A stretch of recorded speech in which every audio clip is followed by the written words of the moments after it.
এই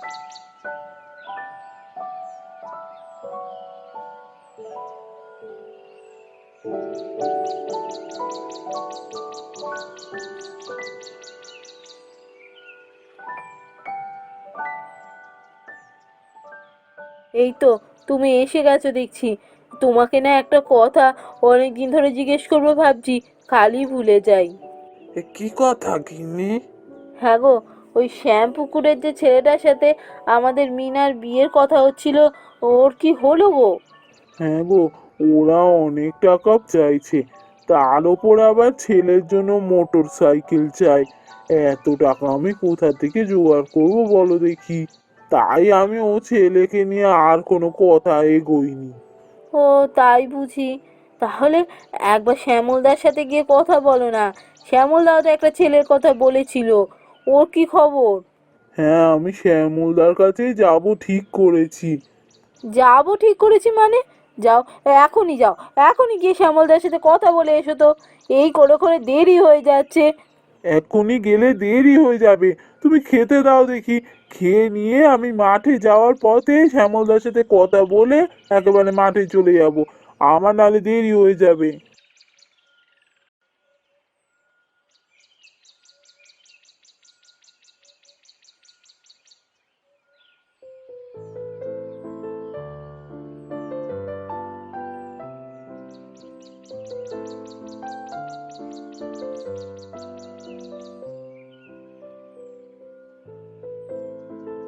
এই যে শ্যামলদা, আপনার বাড়িতেই তো যাচ্ছিলাম। আমার বাড়ি? কেন, কি হয়েছে? আরে, আপনি যে ওই ছেলেটার কথা বলেছিলেন, ওই যে সেলুন আছে না, ওই ছেলেটার ব্যাপারে তো আর কিছু বললেন না। আসলে ওদের অনেক চাহিদা আছে, তোমরা তো আবার কিছু দেয়া থোয়াতে পারবে না, তাই আমি আর এড়িয়ে কোনো কথা বলিনি। না না, কিছু তো অবশ্যই দেবো। তা কি চাহিদা ওদের? ওদের নগদ 1 লাখ টাকা চাই। আবার ওদের বেশ কিছু গয়নারও চাহিদা আছে। ও বাবা, এত টাকা! না না, এতটা দিতে পারবো না। আচ্ছা শ্যামলদা, শুনেছি নাকি এখন পণ নেওয়া অপরাধ। অনেকেই বলে, আবার রেডিওতেও তো শুনলাম। তাহলে সবাই এত পণ চায় কেন বলো তো? ও সব কথা ভাবলে আর মেয়ের বিয়ে দিতে হবে না। আমি এখন আসি ভাই, যদি ভালো ছেলে পাই আমি তোমাকে খবর দেবো।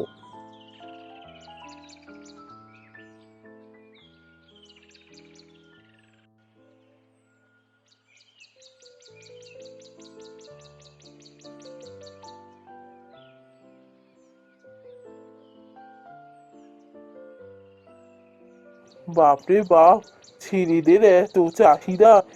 এমন যদি সবার চাহিদা থাকে, মেয়েটার বিয়ে দেবো কি করে জানি না। আমি এত কি করে খরচ করব?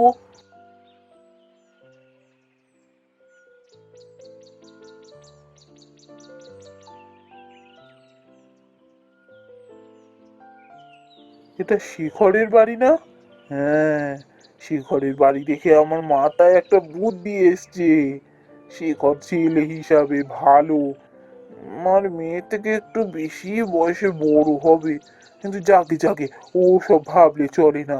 ছেলেটা তো ভালো, শুধু কিপটে ভীষণ। এই কিপটেমির জন্যই ও বিয়ে করেনি। ওকে একবার যদি বোঝাতে পারি, তাহলে মেয়ের সাথে এর বিয়ে দেওয়া যাবে। যাই, একবার শিখরের সাথে দেখা করি।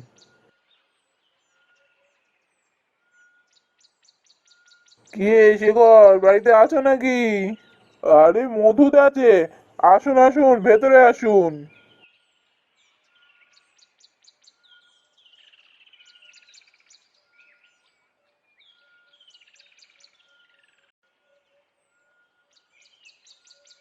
তা বলুন, কি খবর? হঠাৎ আমার বাড়িতে এলেন? কি আর প্রয়োজন হবে ভাই, এখানে যাচ্ছিলাম, তাই হঠাৎ মনে পড়লো একবার তোমার সাথে দেখা করে যাই, তাই এলাম। তা কেমন আছো বাবা? এখন অনেকটা ভালো আছি। কদিন খুব শরীর খারাপ হয়েছিল। কেন গো, কিছু হয়েছিল নাকি? আর বলবেন না, কদিন ধরে যা জ্বর হয়েছিল, তার মধ্যে আবার পেট খারাপ, বমি। ওরে বাবা রে, খুব কষ্ট পেয়েছি কদিন। তা বৈদ্য দেখিয়েছো তো? বৈদ্য? ওরে বাবা, বৈদ্যকে কে দেখাবে? বৈদ্য দেখানো মানে আবার ওষুধ খেতে হবে। এত খরচ আমি করতে পারবো না। ওসব বৈদ্য টৈদ্য দেখায়নি, কদিন থেকে নিজেই সুস্থ হয়ে গেছি। কে কিপ্টে রে বাবা, এ তো অসুস্থ হলেও বৈদ্য দেখায় না। কিন্তু না, এর মন জুগিয়ে কথা বলতে হবে, যাতে এর সাথে মেয়ের বিয়ে দিতে পারি। তা তো বটেই, তা তো বটেই। এত খরচ কি আর আমরা করতে পারি? ঠিকই করেছো। তাও তুমি তো আবার একা। একা হলে তো আরো কষ্টটা বেশি। নিজেকে এইসব রান্না বান্না থেকে শুরু করে সব কিছু করতে হয়। দেখার মতো তো কেউ নেই আর তোমার। তা যা বলেছেন। রাতের দিকে জল বাড়ছিল যখন, খুব তেষ্টা পেত, সে জলও চেয়ে পেতাম না। নিজেকে কষ্ট করে গিয়ে জল গড়িয়ে খেতে হতো। কি আর করবো বলুন, একা মানুষ। তা বাবা শেখর, তুমি তো একটা বিয়ে করলেই পারো। ঘরে আর একজন এলে তোমার বিপদে আপদে তো সে তোমার পাশে থাকতে পারবে। ওরে বাবা, বিয়ে? বিয়ে করা মানে তো আর একটা মেয়েকে ঘরে নিয়ে আসা। এই তার কি কম খরচ হবে? তার খাওয়া দাওয়া, জামা কাপড়, তারপর গয়নাগাটি, এত কিছু আমি বাবা দিতে পারবো না। অনেক টাকা খরচা হয়ে যাবে। তার থেকে আমি একাই ভালো আছি। আহা, তুমি এমন মেয়েকে বিয়ে করবে কেন? তুমি এমন মেয়ে খোঁজো যার এসবের চাহিদা নেই, যে শুধু হাওয়া খেয়েই থাকে, আর শরীর টরীরও তার খারাপ করে না, আর তার শরীর টরীরও অত খারাপ করে না। কি বলছেন? এমন মেয়ে আবার আছে নাকি, যে হাওয়া খেয়ে থাকবে, তার শরীরও অসুস্থ হবে না কখনো? থাকবে না কেন? খুঁজলেই পাওয়া যাবে। এই দেখো না, আমার মেয়ে তো ছোট্টবেলা থেকে শুধু হাওয়া খায়, খাবার মুখে তোলে না। খাবার দেখলেই ওর নাকি বমি পায়। এ সকাল সন্ধে বাড়ির দাওয়ায় বসে হাঁ করে শুধু হাওয়া খায়। ওর জন্য তো আমার কোনোদিন কোনো খরচাই হয়নি। সে কি? সত্যি বলছেন? তাহলে আপনার মেয়ের সাথে আমার বিয়ে দিয়ে দিন না। আমি আপনার মেয়েকে বিয়ে করতে রাজি আছি। এমন মেয়ে হয়তো আমি জানতাম না। এখন এমন মেয়ে আমি আর কোথা থেকে খুঁজে বার করব? হাতের সামনে যখন আপনার মেয়ে আছে, আপনার মেয়ের সাথে আমার বিয়েটা দিয়ে দিন। এই সুযোগটাই তো চাইছিলাম। এবার আমি বিয়েটা ঠিক করেই ছাড়বো।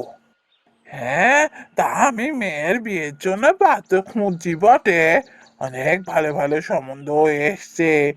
ঠিক আছে, তোমার কথা গিয়ে আমি বউকে আর মেয়েকে বলছি। ওরা যদি রাজি থাকে আমার কোনো আপত্তি নেই।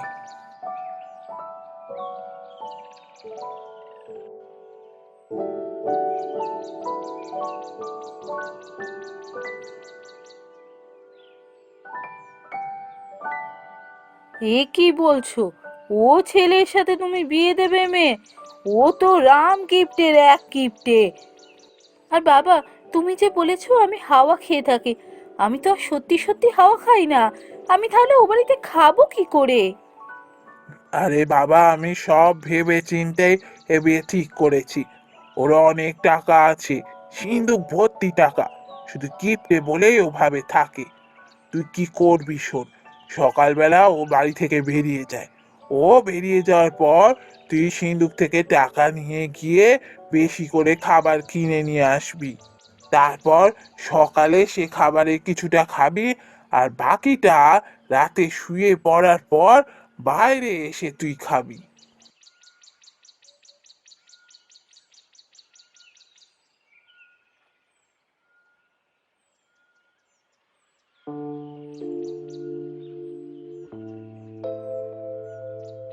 কি গো বউ, শুনছো? কোথায় গেলে? কি হলো? এত চেঁচামেচি করছো কেন? আমি এবার বেরোচ্ছি, তুমি সাবধানে থেকো। আচ্ছা ঠিক আছে, সাবধানে যেও।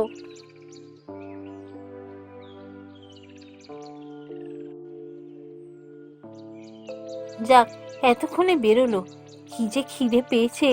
সিন্ধুক থেকে কিছু টাকা বার করে নিয়ে যাই, গিয়ে খাবার কিনে খাই। খুব খিদে পেয়ে গেছে।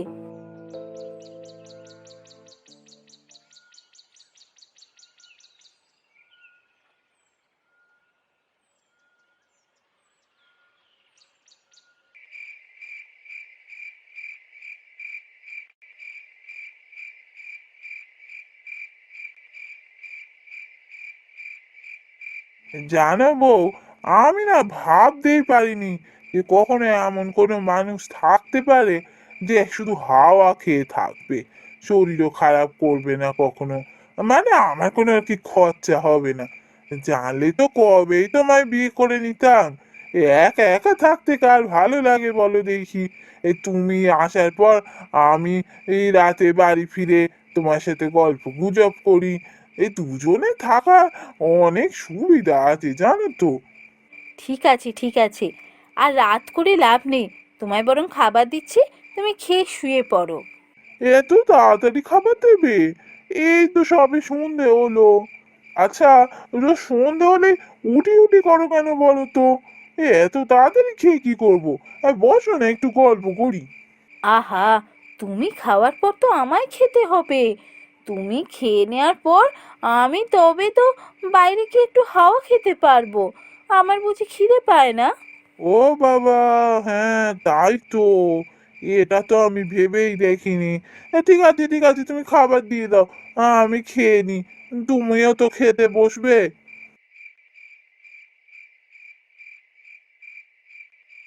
ওহো বউ, তোমাদের একটা কথা বলতে ভুলে গেছি। কাল আমি একটু সকাল সকাল বেরোবো, আর ফিরতেও রাত হবে, বুঝলে তো। ও তাই বুঝি? তা কোথায় যাবে গো? এত দেরি হবে? দোকানে মালপত্র কিনতে যেতে হবে, তাই হাটে যাব। সকাল সকাল না গেলে দেরি হয়ে যাবে। আর হাট থেকে ফিরতে তো জানোই একটু দেরি হয়ে যায়। ও আচ্ছা ঠিক আছে।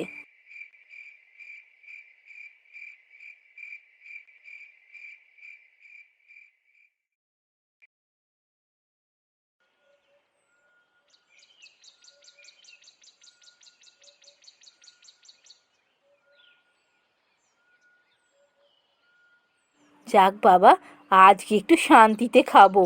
আজকে ফিরতে দেরি হবে বলেছে।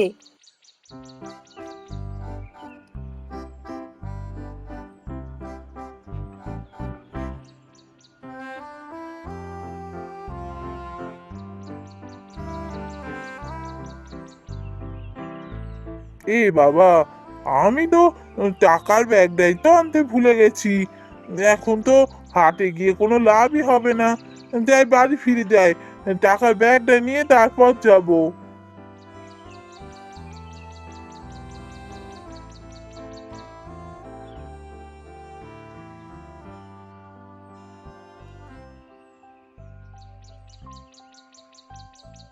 ও, কত সুন্দর সুন্দর খাবার কিনে এনেছি, কত মিষ্টি। আমি এগুলো তাড়াতাড়ি খেয়ে নিই, অনেকদিন ভালো কিছু খাইনি।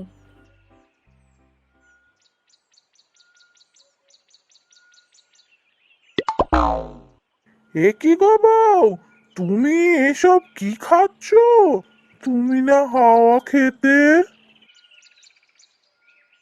হ্যাঁ, হ্যাঁ, তুমি তুমি এত তাড়াতাড়ি চলে এলে যে?